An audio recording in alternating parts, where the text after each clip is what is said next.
CBN Campinas.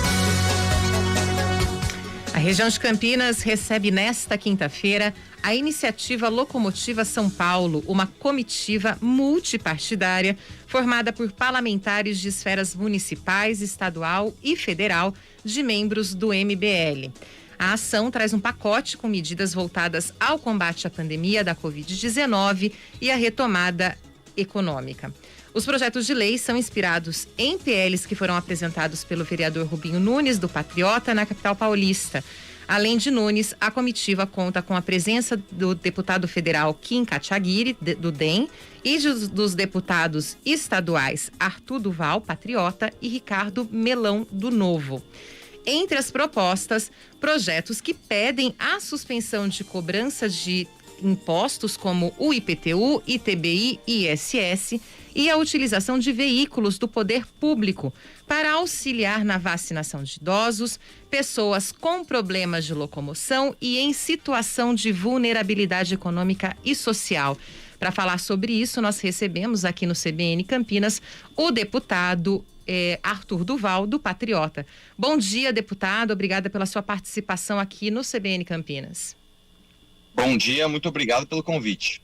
Deputado, eu queria começar perguntando para o senhor, essas propostas que fazem parte desse pacote de medidas, fala aí uma delas sobre a isenção de alguns impostos, inclusive o IPTU. Aqui em Campinas, essa suspensão do IPTU tem sido uma reivindicação, inclusive, de alguns setores da área econômica, especialmente os de bares e restaurantes, que foram muito afetados com o fechamento aí durante a pandemia. No entanto, uma das alegações que a prefeitura faz é que a suspensão desse imposto, ela pode ferir a lei de responsabilidade fiscal. Queria entender com o senhor se essas propostas, se essas questões também foram avaliadas quando foram feitas essas propostas e esse pacote de medidas. Com certeza, na verdade, olha só, a Assembleia de São Paulo, né, por meio da minha movimentação, inclusive, eu fiz bastante pressão para isso, reduziu o salário dos deputados, por exemplo, né? No final do ano de 2019, nós tivemos também ali a reforma da Previdência Estadual.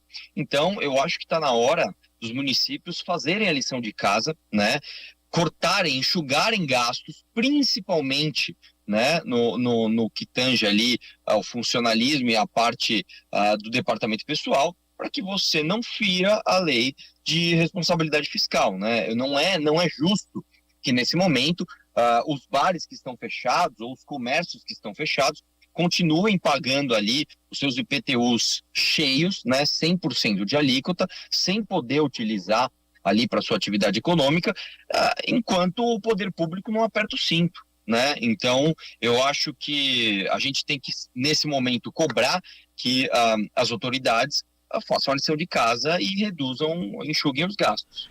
Deputado Flávio Paradella aqui, muito bom dia, obrigado pela participação no CBN Campinas.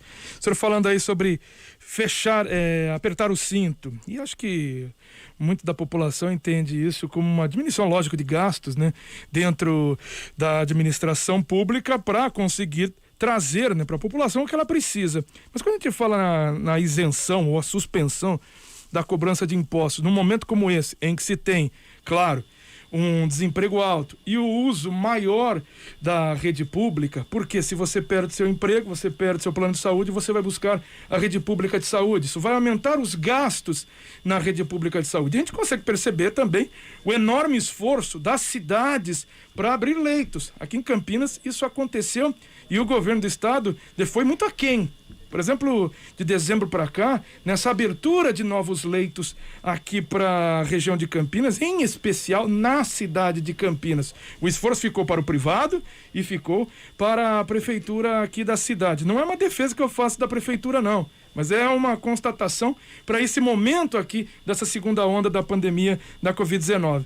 Abrir mão, por exemplo, de um IPTU nesse ano, não seria muito complicado para conseguir pagar este ponto, leitos, insumos, equipamentos? Olha, na verdade o que a gente tem, né, são até previsões acadêmicas de nem sempre quando você aumenta ou quando você não reduz o imposto, você aumenta a sua arrecadação ou você mantém a sua arrecadação, né? A própria curva de Laffer mostra que muitas vezes Em países, ainda mais como o Brasil, que você tem uma carga tributária complexa e agigantada, quando você diminui impostos, você aumenta a arrecadação. Quero lembrar também que São Paulo, e isso é a parte da minha tese que a gente precisa colocar o dedo na ferida. São Paulo, né, é a locomotiva do Brasil porque paga a conta de todo mundo, paga a conta inclusive de estados deficitários, né? São Paulo entrega para a União 11 vezes mais recursos do que recebe de volta. Isso significa o quê? Isso significa que o dono de bar aqui de Campinas, o dono de um estabelecimento comercial em Vinhedo, está pagando imposto para o governador do Maranhão fazer populismo ali com o professor ou com algum funcionário público que ele queira ali subir na pirâmide. Então, eu acho que nós temos de fazer duas coisas aqui. Em primeiro lugar, entender que muitas vezes a redução do imposto, né, ela significa aumento de arrecadação, ainda mais nesse momento onde está todo mundo quebrado, né? Não é justo que a iniciativa privada tenha de pagar a ineficiência do poder público, né? E segundo ponto, a gente tem que botar o dedo na ferida e parar com essa distribuição ideológica de recursos, penalizando quem trabalha, faz a lição de casa e paga a conta, e privilegiando aqueles que são fiscalmente irresponsáveis, né? Eu quero lembrar também que aqui em São Paulo, né, nós conseguimos já alguns avanços nesse sentido, justamente porque as prefeituras se viram pressionadas. Então, está na hora, inclusive, da gente cobrar mais do poder público. Isso não significa, em nenhum momento, né, vim aqui dizer que o Estado não tem que atender as demandas da saúde, muito pelo contrário, né? Nós acreditamos que saúde, educação e segurança são fundamentais. Agora, tem muita gordura para queimar, tem muita despesa que não se relaciona com saúde, nem com segurança e nem com educação nesse momento, que podem sim ser enxugadas para que a gente reduza a carga tributária e mantenha o atendimento de saúde. Deputado, agora eu queria aqui puxar um pouco para o cenário, mais para o contexto político, já que o senhor é pré-candidato ao governo do estado, e eu queria entender um pouco das costuras aí políticas do seu partido, né? O senhor tem se manifestado aí contra o presidente Bolsonaro, embora já tenha sido apoiador do presidente. Aqui em Campinas, especificamente, o Diretório Municipal recebeu no início do ano a presença do Adilson Barroso, que é o presidente do seu partido, e na época, na ocasião, o Diretório Municipal inclusive comemorou as tratativas que estariam avançadas para que o Bolsonaro viesse para o Patriota. Queria entender um pouquinho aí como é que está o alinhamento do senhor com o partido, como é que vai funcionar isso durante a campanha, lembrando aí que o governo do estado precisa se relacionar com, né, a presidência da República, obviamente. Olha, todo mundo que me conhece aqui o nosso trabalho, sabe que nós fazemos um trabalho independente do partido em que nós estamos, né? Infelizmente, no Brasil, onde você tem a necessidade de todos os partidos serem cartorários, você inclusive não tem a possibilidade de candidatura independente, o que você tem, na verdade, é um verdadeiro balcão de negócios, né? E em relação ao Patriota, o que tem acontecido, na verdade, é justamente o contrário. O Adilson Barroso, que foi um cara que me deu muita autonomia no diretório, inclusive municipal de São Paulo, me deu a legenda para que eu fosse candidato. Nós falamos para ele, nós não vamos querer nenhum candidato antigo da chapa, nós vamos mandar todo mundo embora e nós vamos fazer entrevista um por um, porque nós queremos só pessoas que não usem fundo, nós queremos só pessoas que estão alinhadas com o nosso pensamento. Ele deu total liberdade. Ele é um entusiasta do presidente Bolsonaro, porém, ele é minoritário no Patriota, né? Os diretórios estaduais, principalmente aqui de São Paulo, rejeita completamente essa ideia, e eu tenho certeza que o Bolsonaro mesmo não quer vir por Patriota. Pelo que a gente conhece dele, ele é um cara que negocia, flerta, né? E depois dá uma bolada nas costas, como ele já fez com o Patriota, inclusive, uma vez. Então, onde o Bolsonaro estiver, eu tô fora, né? É importante também lembrar que eu só apoiei o Bolsonaro no segundo turno, quando era a única opção contra o PT, né? E eu acho que nesse momento eu não quero nem Lula e nem Bolsonaro. Eu tenho uma responsabilidade de construir uma terceira via, não só aqui para São Paulo, né, para inclusive a gente acabar com a hegemonia do PSDB aqui, mas também a nível federal, para que a gente não caia nessa dicotomia burra, né, de achar que só os extremos é que tem chance aqui no nosso país. Então quer dizer que se o presidente Bolsonaro, se essa filiação se concretizar, o senhor pode deixar o partido? É isso que a gente pode entender? Não é nem que eu posso, isso é certeza. Se ele se filiar às 8 da manhã, meio-dia, eu tô fora do partido. E, deputado, e se a terceira via não acontecer e chegarmos a um segundo turno entre Bolsonaro e Lula, qual será a sua escolha? Eu não só voto, como eu faço campanha para o nulo, né? Eu voto em branco. Eu não acho que uma figura como o Lula, que é o maior ladrão da história desse país, e nem uma figura como o Bolsonaro, que é um verdadeiro genocida, não há outra palavra para definir, eu não acho que nenhum desses mereça o meu voto. Eu realmente acredito que um segundo turno entre Lula e Bolsonaro é você ter que escolher entre Hitler e Stalin. Então, a meu ver, somente a terceira via consegue nos dar esperança. E, deputado, o senhor ganhou notoriedade por participar, né, de manifestações de esquerda e trazer lá certos problemas, certas contradições, né, entre o que se falava e o que se pregava. No final de semana o senhor foi participar, entre aspas, eu estou colocando aqui, da manifestação pró Jair Bolsonaro e foi chamado de traidor. O senhor se sente um traidor? Não, na verdade, quem traiu todas as pautas que nós acreditávamos foi o presidente Bolsonaro. Inclusive, o que eu fui fazer nessa manifestação de apoio a um presidente foi justamente a mesma coisa que eu fui fazer nas manifestações de esquerda. Foi questionar e mostrar que as pessoas muitas vezes estão ali sem saber o que estão defendendo. E eu perguntei coisas, né, que eles não souberam responder. Por exemplo, se o Bolsonaro é alguém que se preocupa com o combate à corrupção, por que ele colocou um PGR alinhado, inclusive, com o Partido dos Trabalhadores, né? Por que ele não processou nenhum corrupto até agora?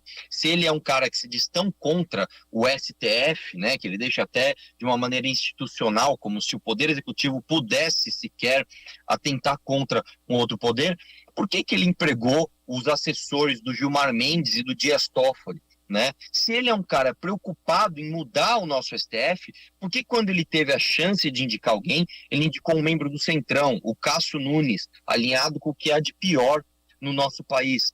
Né? Se ele é uma pessoa preocupada com a agenda liberal, por que ele não privatizou nada, nem as empresas que não dependem do Congresso, e ainda por cima criou uma estatal? E eu sei as respostas. A resposta é porque ele precisa salvar a própria pele. Ele que é um corrupto, né, junto com o seu filho Flávio. Eu quero lembrar que o Queiroz era amigo do Jair e o esquema era um esquema da família. Para salvar a própria pele, este corrupto que está no poder precisa fazer acordos que traem todas as suas promessas de campanha.